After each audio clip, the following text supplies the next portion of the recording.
Welcome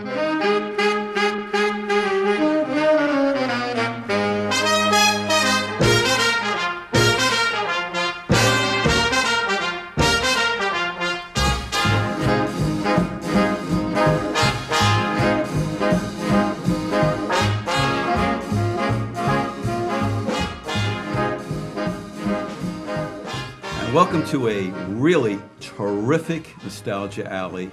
Our guest, Stuart Lutz, is an author of an exciting book called The Last Leaf. And The Last Leaf is Voices of History's Last Known Survivors. He's done over 30 in-person interviews. It's a delightful book. And if Stuart looks familiar to you, and I'm sure he does, he's a historical authenticator on porn stars. Stuart, welcome to the show. Oh, thanks for having me. This is a terrific book. How did you start writing The Last Leaf? Well, I was always interested in the stories of older people, and The Last Leaf has 39 chapters of anybody who's the final survivor or last eyewitness of great history. And yes, I did about 30 interviews in person in about 17 different states. But as a boy, I always had much older relatives, and they used to tell me the stories of coming to America and the first time they ever saw a light bulb and ever saw a plane. I actually have what I think is kind of a neat piece of memorabilia here. It's a 5-generation photograph. It's myself, my father, my grandmother, my great-grandfather, who was married for about 77 years, and my great-great-grandmother, who was born about 1872.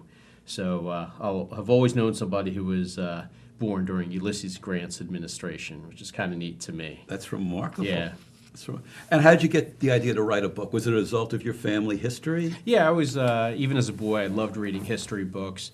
So I remember reading something about last man clubs, if you know what they are. No, I don't. Last man clubs are usually in military organizations. A company will have reunions after the war, and what they'll do is they'll all chip in $1 and collect $60 or whatever, and this was many years ago, and buy an expensive bottle of wine or liqueur or something like that. Sounds terrific. Yeah, and whoever was the last survivor of all those people got to drink the liqueur and remember his fallen comrades. Those were last man clubs. Wow. So I always had an interest in that and hearing the stories of my ancestors coming to America and such. And it was about in the mid-'90s, I read some stories in the newspapers that there were still a couple Civil War widows alive and stuff like that. And I thought, I was looking to write some type of book, and I always thought it'd be really neat to compile a book of all these last of stories. So that's sort of how the idea came together. That's a great book. I don't know anybody doing such a thing. Nope. You're a trailblazer. Well, we're a last of blazer. Well, let's get into it. Okay. So this is interesting. The last living person to fly with Amelia Earhart. Yep. Because it really ties in with the Malaysia Flight 370 that disappeared. So did Amelia Earhart. Yeah, so this is George Putnam, who was the stepson of Amelia Earhart. His father was George Putnam, who married Amelia Earhart. Amelia was not his father. Amelia was not his mother, but he used to go flying around with Amelia Earhart when he was a boy. She used to take him on flights all over the country when she used to do promotional things. And he did recall that it was actually rather primitive flying back then. There was no insulation on the planes. There was no noise. There was no food served. There was no bathroom or anything like that. And he had a lot of great stories. He had a lot of respect for his stepmother. She would sometimes fly 16, 18 hours at a time on some of these endurance flights without any break. Amazing. Yeah, and so he used to fly around with her. As a matter of fact, I do have a How old photograph. was he when you interviewed? Mr. Putnam was probably in his mid-80s. He died last year. So he was the last link. So The last link to Amelia Earhart. So here's a photograph of young George Putnam with his stepmother Amelia Earhart there in her flight uniform, and that's one of his favorite things he wanted to show me.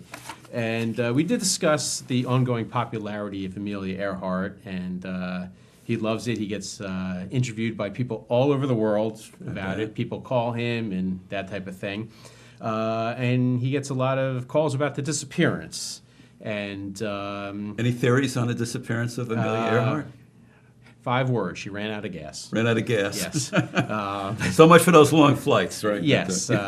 But he remembers hearing about her disappearance. He couldn't believe it at first because she was such a strong-willed woman and such a can-do person. But she and Fred Noonan disappeared near Howland Island. Yeah.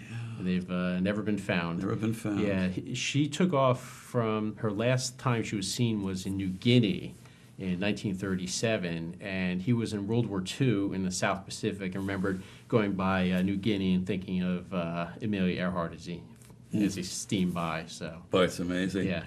Now, this is another thing for the sports fans out there. The final pitcher to surrender a home run to Babe Ruth. Yes. In 1927, Babe Ruth hit 60 home runs, which was a record until Roger Maris in 1961 hit. Amazing, huh? Yes. Wow. So for every person for every home run Babe Ruth hit, somebody was victimized, shall we say. So Mr. Hopkins, and here's a picture of him in his playing days here, was a rookie in 1927 on the Washington Senators. He was called up in September, had never appeared in the majors before. Really? Yeah, he's out in the bullpen in the 5th inning, and the manager, gives him the wave in. So he comes in, bases are loaded, and Babe Ruth is at bat. And earlier that day, he'd given up one of his teammates had given up the 58th home run to Babe Ruth. And Mr. Hopkins told me that he tried to sneak a couple curveballs by Babe Ruth. Did not work. Babe Ruth hit a grand slam for home run number 59. And the next day, Babe Ruth hit home run number 60 off his teammate, Tom Zachary, which was an answer to a long-time trivia question. When I did visit Mr. Hopkins, I did get something sort of interesting. I got a baseball signed by him. So it says Paul Hopkins on one side, and says pitched 59th home run of Babe Ruth, September 29th, 1927. Look at that. Yeah. That's wonderful. Yeah. When he died in, I think about 2004, so he was the oldest living major leaguer. He hurt his arm and tried to come back. He finished his major league career with a record of 1 win and 1 loss. So, and then he worked at a bank for many years. He was sort of forgotten about. And then in 1998, with the home run chase between Mark McGwire and Sammy Sosa, he sort of came back into prominence. And it was also the 50th anniversary of Babe Ruth's death in 1998. So George Steinbrenner invited him to come throw out the first pitch at Yankee Stadium one day. Yeah, so there he was, well into his 90s, and threw out the first pitch at Yankee Stadium. Got it about halfway to the plate, he told me. Wow. So, yeah. That's what I love about your book. These are people who are forgotten about. Some of them and you are. bring them to life again, Yes. which is wonderful. Yeah. Now, this intrigues me because we talked about earlier the last World War I veteran. Mm-hmm.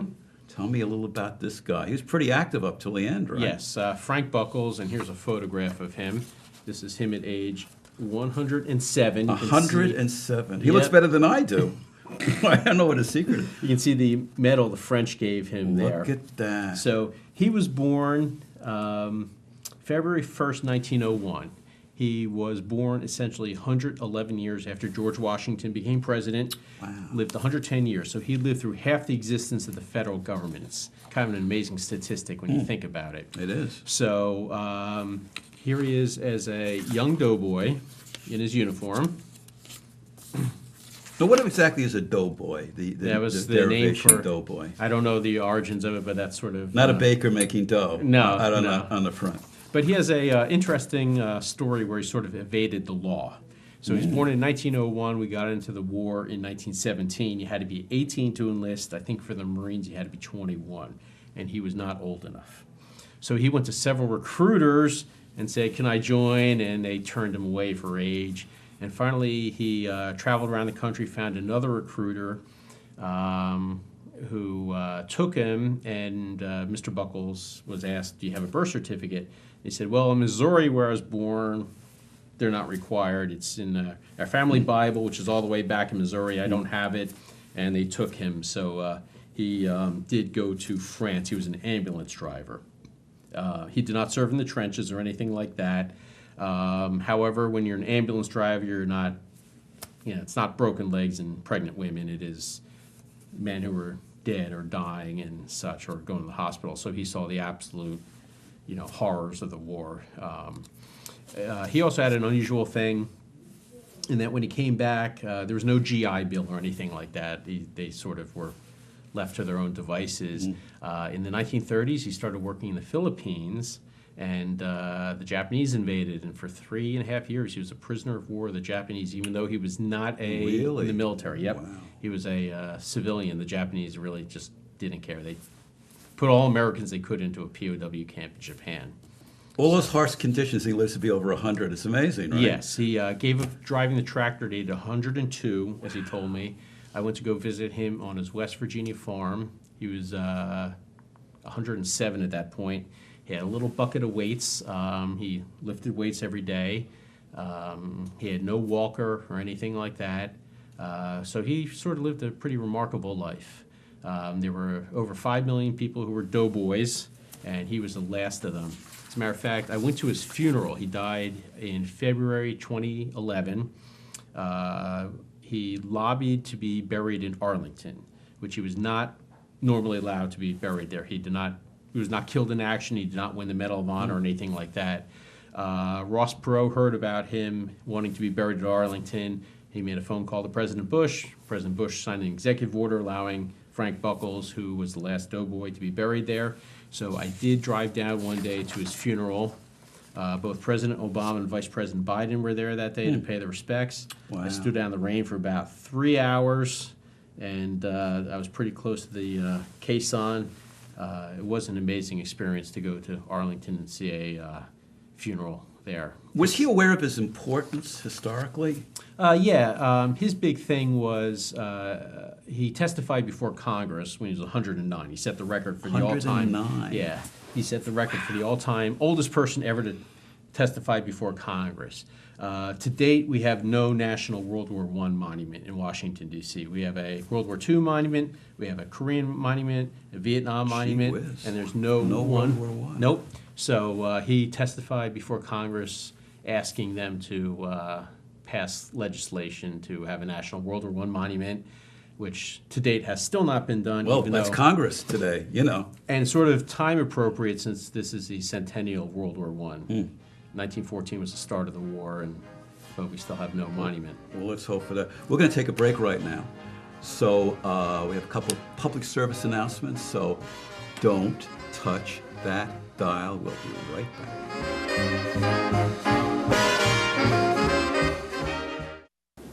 After 17 years working as a mason, Mike was laid off. I met him when he came into the library looking for help. He found a job opening, but the application was only online.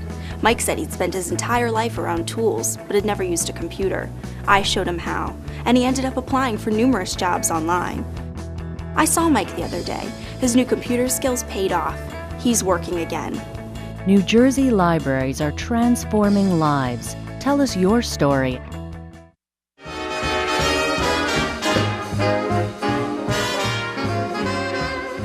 Welcome back to Nostalgia Alley. Our guest, Stuart Lutz. We're talking about some fabulous last survivors. Talking about last survivors, the last surviving Civil War widows. Yes. That's pretty phenomenal. Yes, considering it's the 150th anniversary of the Civil War right now.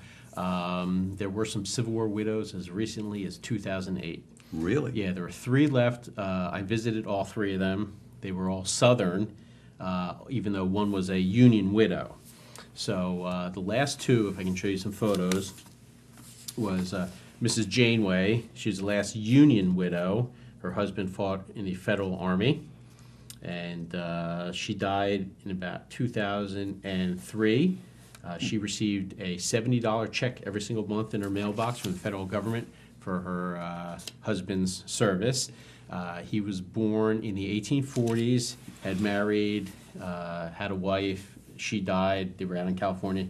She lived in rural Tennessee. He came back home when he was in his 80s, met her when she was 15. When she was 18, they got married. He was well into his 80s. They lived together very happily for 10 years. She never remarried. She was a widow for 60-something years. She told me it would never get any better than that.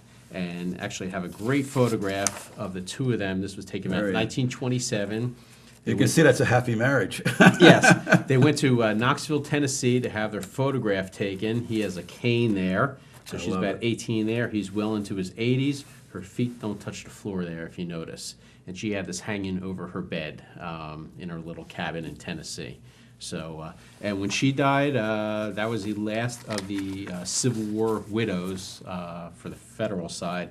There was still one person alive who's receiving a federal Civil War pension.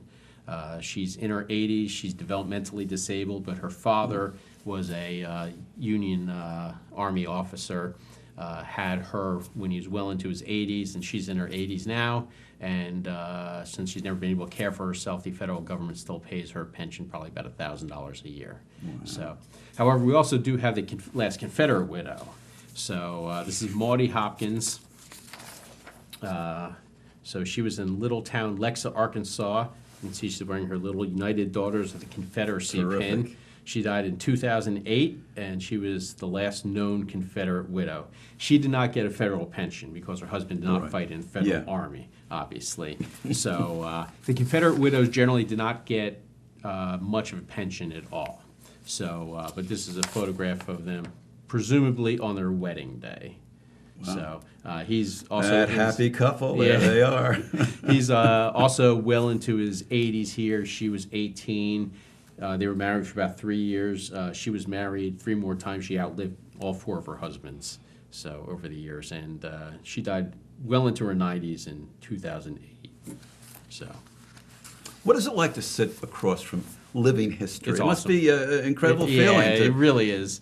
The only person who've met the last 3 Civil War widows, and just being there and knowing that they were married to somebody who fought in the Civil War is just, I don't know, it's just really a neat experience. Incredible. Yeah, and it's also, when you're there, you know it's a once-in-a-lifetime experience. You sort of have to savor it. You know that you will never have this experience again of meeting a federal Civil War widow or something like that. And so it's like a life-changing thing. It really is. And you sort of just have to realize it's just a once-in-a-lifetime occurrence and just savor it. So now another one, Charles Lindbergh, not related to the Lindbergh of airplane fame, but the final Iwo Jima flag raiser. Yes, Corporal Lindbergh, who died a couple years ago, was the last of the Iwo Jima flag raisers.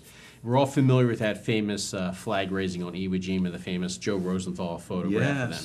Yeah, that was actually the second photograph taken that day. I don't know if you're aware of that. I'm aware of that. Yeah. Why was it the second I'll photograph? tell you why. So Corporal Lindbergh and his crew climbed up Mount Suribachi. He had a 70-pound flamethrower on his back. Ooh. And flamethrower is one of the most dangerous things to have, because if somebody shot the flamethrower, they wouldn't find any part of you. So they go up Mount Suribachi and get up there, fighting all the way, because the Japanese had foxholes and all these booby traps and everything else. And he gets up there and they plant the flag. They find a pole there and they plant the flag. And apparently guns went off on the ships and everybody saw it and started whooping. And so somebody on the ground said, that's a pretty important flag. I want it taken down, and today it resides in a museum in Washington, D.C. However, they wanted another flag up there, so they found an even larger flag, and they planted it up there, which is the famous flag raising on Iwo Jima. Now, Corporal Lindbergh, shortly thereafter, was shot through the arm, which he survived. There were 40 men in his platoon. Only 4 of them made it off of Iwo Jima without being wounded or killed. The battle statistics were horrific. Oh, tremendously. What's kind of sad is in the mid-50s in Washington, D.C., they unveiled that huge sculpture of the Iwo Jima flag raising. And of the 6 men in the flag raising, the famous flag raising, 3 of them were killed on the island and 3 of them were left. And they were all given front row seats at the unveiling of the great statue. Corporal Lindbergh, who actually did the fighting to get up there, put in the back row. Unbelievable. Yeah. Given no recognition at all. Unbelievable. Yes. Thank God for your book. I mean, because he'd be lost in time, the sands of time. Yeah. Wow. Now, Pearl Harbor, you have, tell us a little bit about Pearl Harbor and your experiences with Sure. So Lieutenant John Finn was the last Medal of Honor recipient for heroic actions on Pearl Harbor Day. There were 15 Medals of Honor awarded that day for Pearl Harbor. 10 of them were killed that day, so that meant only 5 of them survived. He was actually not at Pearl Harbor itself. He was at Kaneohe Naval Air Station, which was next door. The attack was on a Sunday morning, and as he told me, he was a newlywed, and he was, in bed but not asleep, as he told me. So he was up that morning, and he heard gunfire, which he thought was kind of strange since he was an ordnance officer, and he sort of had the key to the locker with everything. And he said, let me go investigate. So he gets in his Jeep, starts driving the base speed limit at 15 miles an hour, and all of a sudden sees a Japanese Zero flying overhead and said, something's wrong here. So he speeds up, gets out, takes out a machine gun, puts it on a practice machine gun stand, which is not meant for actual use of a machine gun, starts shooting at the Japanese. He possibly shot down a plane. He was hit 20 times by shrapnel that day, refused to leave his base until the attack was over, and finally reported at sick bay the next day, pieces of shrapnel coming out of him and everything. He was hospitalized for 2 weeks. So in 1942, Pearl Harbor is December 7th, 1941, so the next year, he was still at Pearl Harbor, and he was told that you're being awarded the Medal of Honor. And would you like to fly to Washington, D.C. to have President Roosevelt give it to you, which is usually the way it happens. And he said, well, you know what, I really wasn't really happy with Roosevelt running for the third term, so thanks, that's okay. I don't need to go meet the president. And in certain circumstances, somebody else can award the Medal of Honor. So noon one day, Admiral Nimitz came out on the deck of one of the aircraft carriers and read the citation to Lieutenant Finn for his heroism, awarded him the Medal of Honor, and 5 minutes later it was all over, and back to work they went because they had a war to win. So, boy, oh boy, oh boy. Now, the one, because we're on television, and I know it's a short thing, but the last witness to the first television broadcast, and the name that everybody should know, but they don't. That's true. Philo T. Farnsworth was the inventor of electronic television. He should be as well known today as Alexander Graham Bell and Orville Wright, but he's sort of been lost to the sands of time. In 1927, he created the first electronic television picture. His wife was about 19 at the time. She was there in the room when it happened. She was also the first person ever broadcast on television, and she only died about 6 or 7 years ago. So I went out to Fort Wayne, Indiana to go meet her and hear her story about being on television for the first time. And she was also, of the 5 or 10 people in that room in 1927, she was the last survivor of it. And so she sort of, lived this life where she had this one momentous occasion, and it was also funny being in her house where she had about 10 television sets, most of which were broken. So were they any of the original? She had some old television of the old sets. stuff. Yes, yeah, I yes. bet, huh? Yeah. So, what did she think of modern day television? She thought it was a little too crude. She would turn it off. Yes. As a matter of fact, about 10 years ago, she was given a special Emmy Award, or whichever the television one is, for. They invited her out there, and they recognized her, and so she went out to Hollywood for that. I was very happy with that. So, right. And if this is not enough with being an author, you also do autographs. Right. You're an autograph collector and dealer. Yes, I buy and sell historic. How'd you get involved in autographs? That's fascinating. It was my first job out of college. I was a history major, and so I love it. If you want, I have some items I I'd can love show to you see, if you'd like to see what you have. So I did bring, if you like, a check signed by Samuel Clemens, better known as Mark Twain. If you like, you're not going to try to cash that check. No. So it's a check signed by Mark Twain, 1875. This was shortly after he finished writing Tom Sawyer. And he's actually buying books from Brown and Gross, was a well-known Hartford book seller. So that's one thing I sell. If you like to see some presidential material, I also have some of those. I do have letters by Franklin Roosevelt here. The 1938 letter. Look at that. Wow. And what's actually interesting about it is, if you remember, in 1937, he tried the court packing scheme, where he tried. What was that? I'm not familiar with it. In 1937, the court kept stopping his progress, or as he saw it, progress, and so he wanted to be able to appoint more Supreme Court justices that were favorable to him, and it became very unpopular. So here he's actually talking about filling up the existing vacancy of the court. So it's kind of a good content letter by FDR talking about the Supreme Court. What would something like that be worth retail? Oh, that's probably about $1,500, $2,000. Yeah, there are a lot of collectors for FDR material. So, and I also do have older material if you'd like. This is something signed by Robert Morris, who was one of the signers of the Declaration of Independence. Boy, oh boy. Yeah, you can see Robert Morris there. He sort of had a sad story. He was one of the wealthiest men in the colonies, and in the 1790s, I guess there was instead of the dot-com bubble, there was the land bubble, and he sort of overextended himself and actually ended up in financial trouble, got thrown into debtor's prison in Philadelphia for several years. Debtor's prison? Debtor's prison. Most people who, he really was a financier of the American Revolution, and most people forgave him for his debts because they understood what an important man he was. And it was one of the small debtors signed the warrant to put him in debtor's prison. Of course, when he was in debtor's prison, he still knew a lot of famous and powerful men, and one of his visitors for dinner one night was General George Washington as president himself. So. A good person to know. Yes, I mean. yes. However, it did not spring him from debtor's prison, so. Wow. Now, I know you can't go into the whole thing, but how do you actually authenticate a autograph? Let's say I have somebody, George Washington. How do I know it's real or it's not real, or how would you go about it? A lot of it's in the feel of it. So it has to be the right ink, has to be the right paper.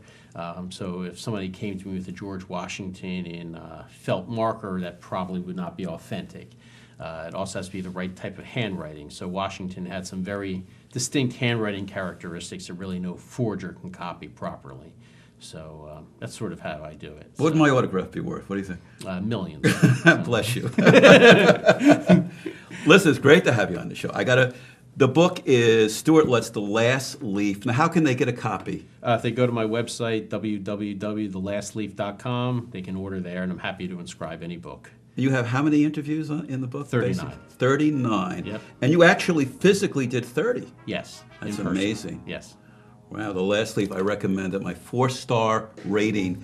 Great to have on the show, and we have to do this again. Okay, sounds good. It's a pleasure. Thanks a again. lot.